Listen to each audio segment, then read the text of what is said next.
Now I've taken this. This is my dash out of my Dodge Ram here, and right here is where the keyless entry is supposed to plug in.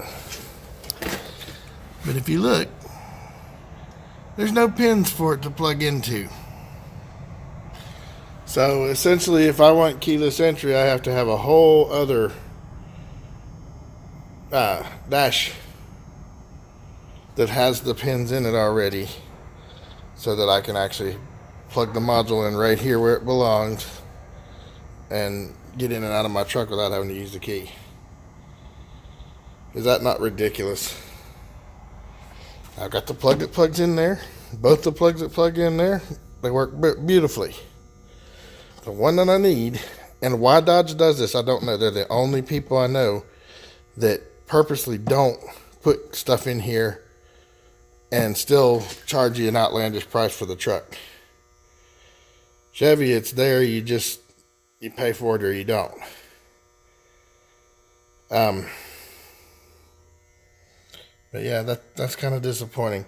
I was actually trying to switch out my turn signal so that I could put the flasher motor that I got off of eBay in my truck to counteract the hyper flash that's going on my turn signals. I'm doing everything I can to avoid splicing in those resistors, and it looks like that's what I'm going to have to wind up doing, because this is an odd sized bolt right here. Most all the rest of them that were in this thing, all of those were 2.5 millimeter. And for some stupid reason now, that's just not going to cut it. These last five here, and well, actually, last six just will not come out with this 2.5 inch or 2.5 millimeter. And the turn signal motor is in here somewhere behind this circuit board. That's where it blinks at anyway. So if I can't get this, I'll wind up putting it all back together, sulking for a few days because I don't have the right part to put the keyless entry on here, because Dodge is a bunch of tightwads. And I'll eventually have what I want on that truck, meaning keyless entry and remote start. If I've got to pay $200 or $300 to get a alarm put in it that's got that on it already, then that's what I'll do. And I said get it put in because there's no way my old blind butt is going to try putting that in and potentially ruin my truck. Somebody's going to ruin it, they're going to pay for it. But anyway, and she looks kind of pretty sitting there like that. But just kind of wanted to share that and see what y'all thought. Not a fan of Dodge now. Not by a long shot. This kind of soured me on the whole Dodge experience. Now, if I'd have had one that I could just plug modules in and everything worked, beautiful. But that's not what happened. Dodge is stingy, and they're going to make you pay $400 times the price for everything, getting it through them to begin with, or you don't get it. Because I can imagine a whole new gauge cluster probably going to be pretty expensive. And I kind of do need one because all the tabs on this one is busted off. I mean, I can probably make do with this, but the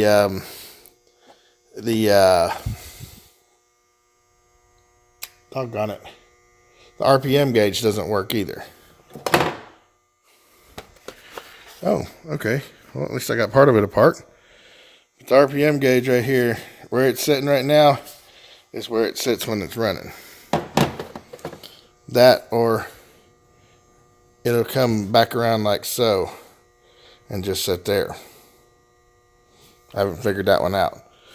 But when it's actually trying to work, as I'm going down the highway, it'll go up to 3,500, which is its max. It's supposedly doing harm when it gets to that point. And it'll stick right there, no matter how fast you're going. You can slow down to 40, speed up to 60, speed up to 80. Sometimes with 80, it'll jump up here, but then it'll jump way on up here and then just keep going until it gets around here to that pin again, and that's where it sits. Which I think is ridiculous and stupid, but I'm thinking it's just that this is worn out. Because this may have come from another truck. This may not be the one that came with this truck at all. I have no idea. But anyway, since none of my plans are going to work with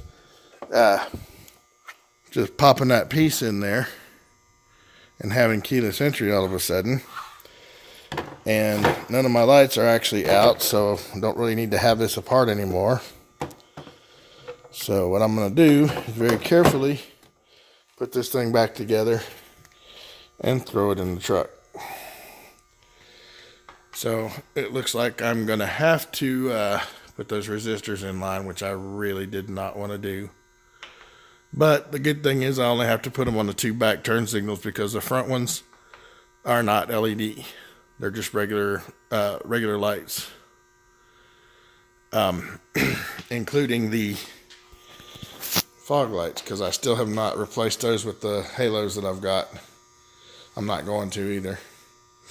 That way I don't have to worry about that being the cause of it all to acting all screwy or whatever.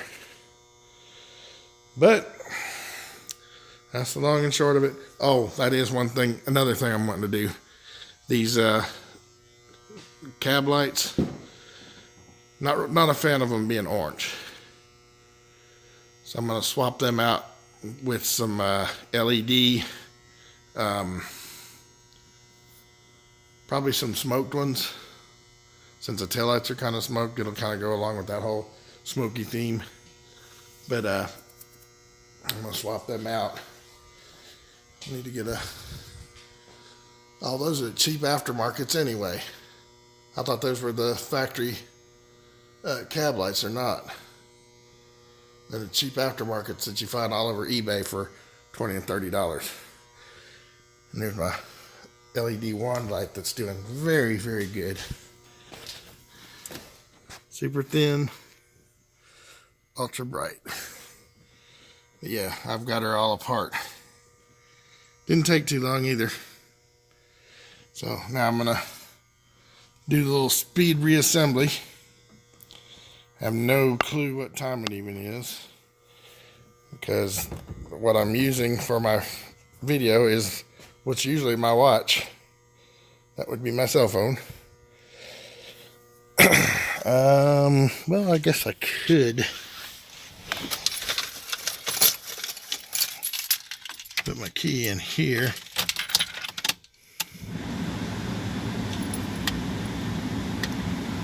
Nope. Radio don't light up like that.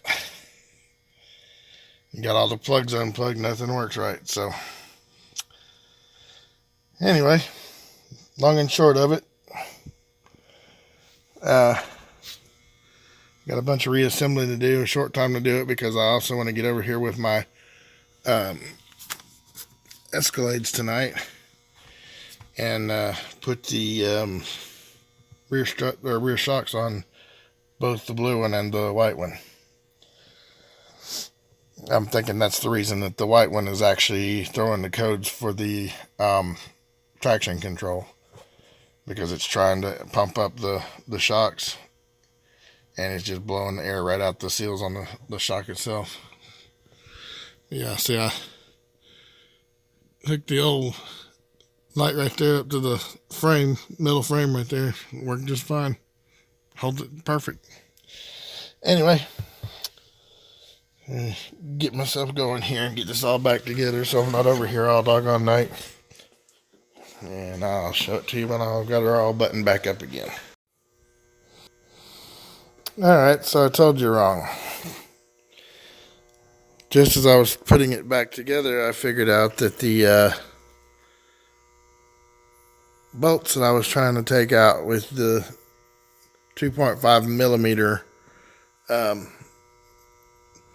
hex head was actually a star wrench.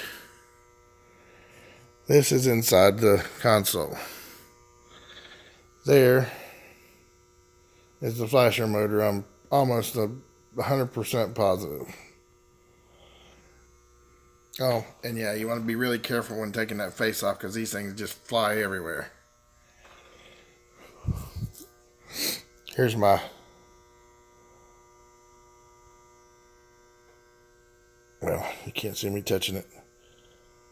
That right there is the... oh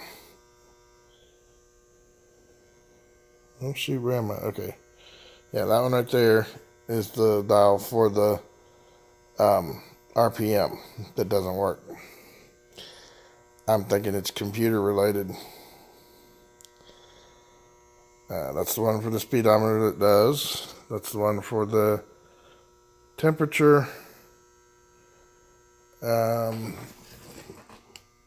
Oil pressure comes through that one. Yeah. Voltage comes through that one. And then the fuel goes through that. I'm making sure not to turn any of these while I've got this off, so that when I put them back on, I can put them right back where they came from, and it won't read funny. If it does, I'll know that one of them got turned. But like I said, I'm doing my best to not touch those little bars and turn them any.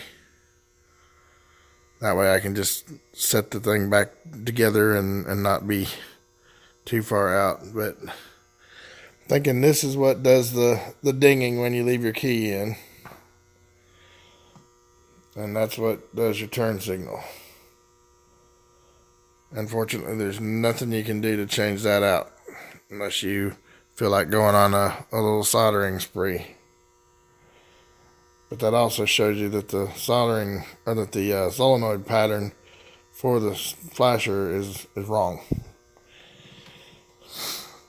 But just figured I'd show that to you now to put it all back together. And I got a few more scraps to slam back together. Yep, you folks. Got it back in, 2 plugs, screw, one on each side on the bottom. Of course, I kicked this stupid thing on and had to listen to it tick and pop and go on. I got to pull this forward one more time to put this piece back on the dash. It goes in pretty securely. Then it's got a screw here, here, and here, and there. And she'll all be back together. Now, because I don't like being annoyed by myself, here's the key. How'd my camera get zoomed in? The heck? Okay.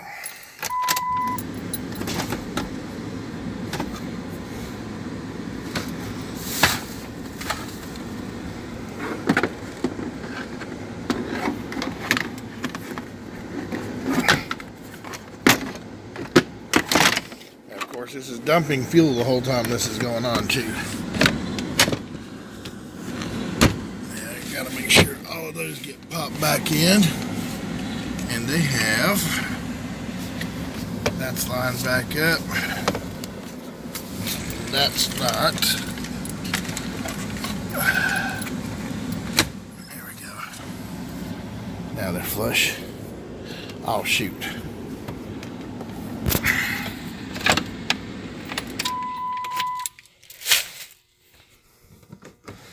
Forgot to plug this little switch back in.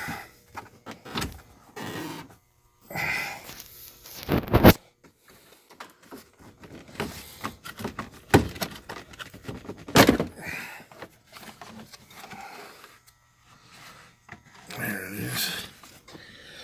Plugs right there. for the headlight switch. There it is. Make sure it's all nice and secure.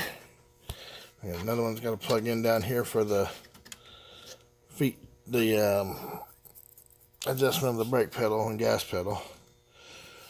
For short people, because unlike GM, Dodge does build theirs to where short people can drive them too.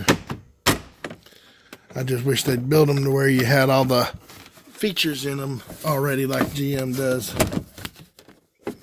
where I could just buy the module and put it in here. If I'm going to spend that kind of money, I shouldn't have to buy a whole new dash or a whole new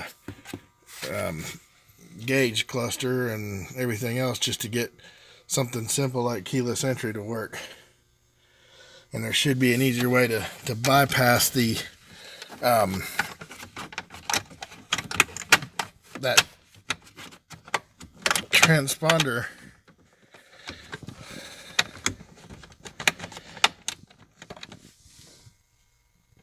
than having to sneak a chip out of one of the keys. Anyway, I'm going to put those, let's see, one here, here, and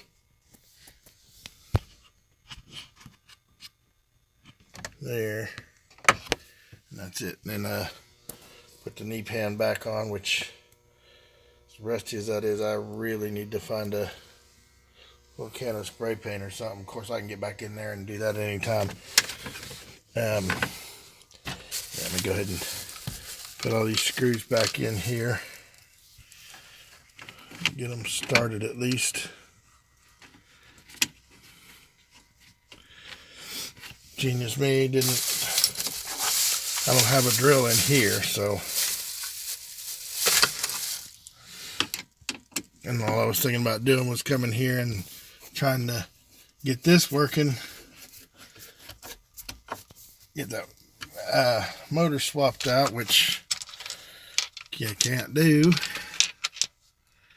without being a board level technician, obviously.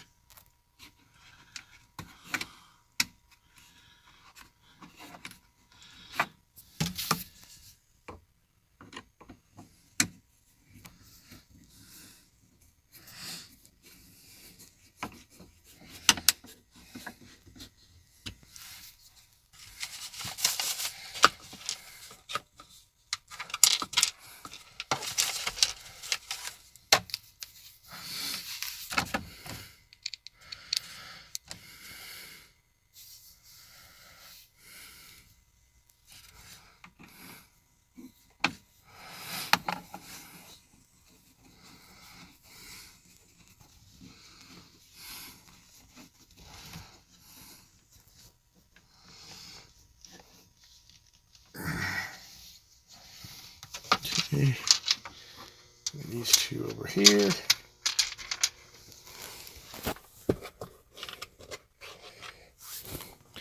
Can't ever imagine you guys watching me run screws in and consider that entertaining, but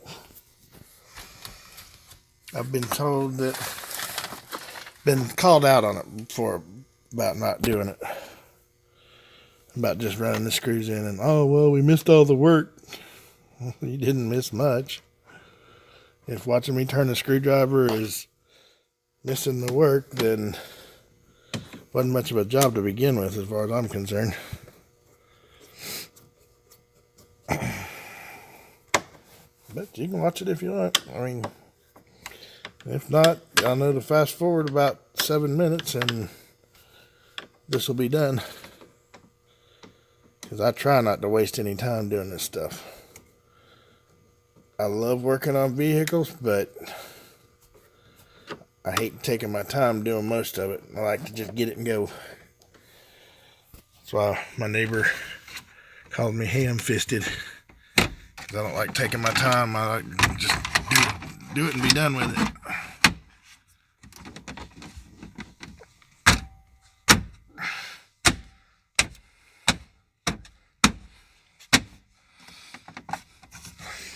And don't take that thing out too often either, because that's something that eventually is not going to go back in there properly, even if you put all new clips on it. Yep. Alright, so all that's back in. All I got to do is put the 4 screws in this metal knee pan, and then the little plastic piece that covers it up right there, and we're done. Now, just to show you up under here, this is where the knee pad or knee pan goes across that metal plate.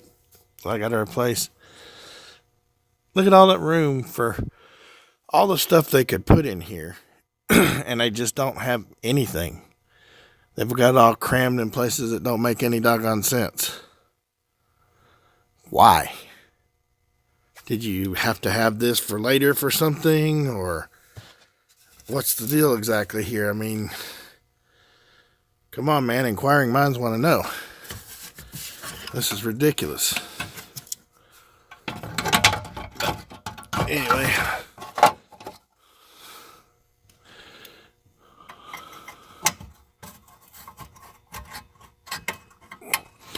That's what I thought. I kind of dismissed doing this because I figured I'd need both hands. And I kind of do. This metal pan's fixing to drop just any second now. So, well,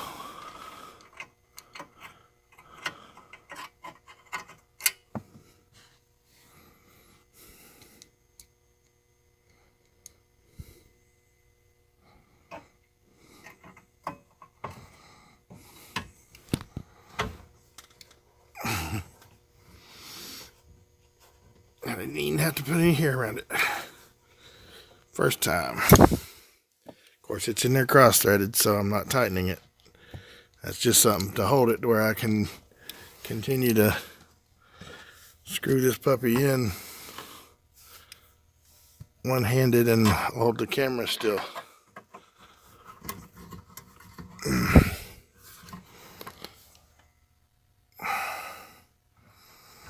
There we go. Trying to get it in the camera where you could see that I actually made it in the right spot. One-handed too. And now we go back and loosen up the one that's incorrectly threaded and put it back in there right. Well, it's not gonna let me do it. Dang it.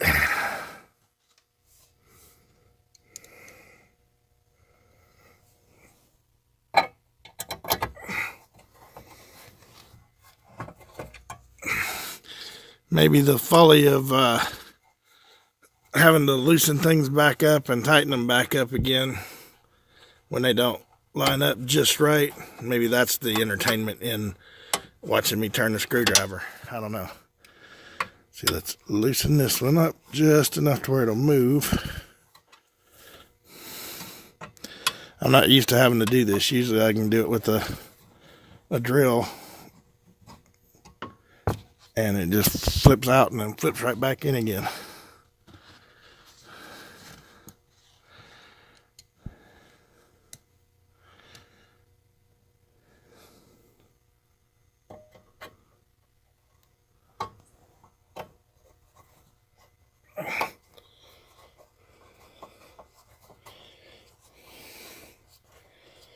See, that one went right in just like it was supposed to. No cross-threading, no nothing.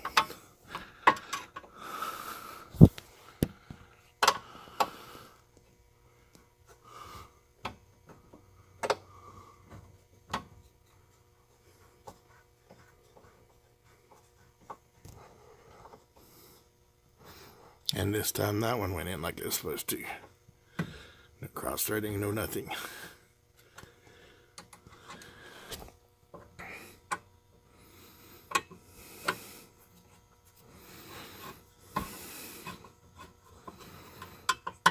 I do like the fasteners that Dodge uses. I have to give them kudos for that.